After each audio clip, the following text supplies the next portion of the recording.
Lost your way in the digital signing forest? Or just changed your mind after hitting that sign button on Docusign? Don't sweat it.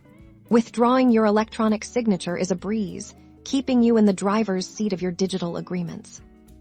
First up, fire up your preferred web browser and head straight to Docusign.com. You'll need to sign into your account using the email and password you usually use. Make sure it's the right account that was used for that particular signature. Once you're in, your dashboard awaits. Scroll through your signed documents and pick the one you're looking to unsign. They're often tucked away in the completed or archive sections, but a quick search can save you time. Open the document to get a closer look. Find the usually hidden menu A circumflex euros, often 3 dots or a small gear icon. A circumflex euros, located typically in the top right corner of your screen. Tap that menu, and a list of choices will pop up. The most direct route to removing your signature and essentially invalidating the entire signing process for that document is by selecting Void.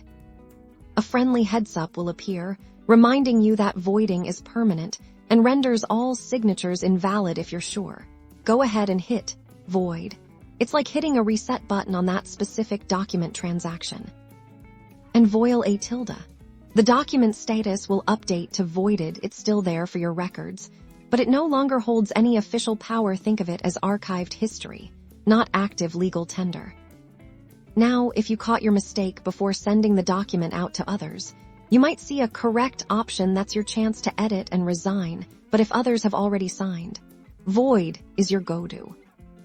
A little caution goes a long way. A circumflex euros.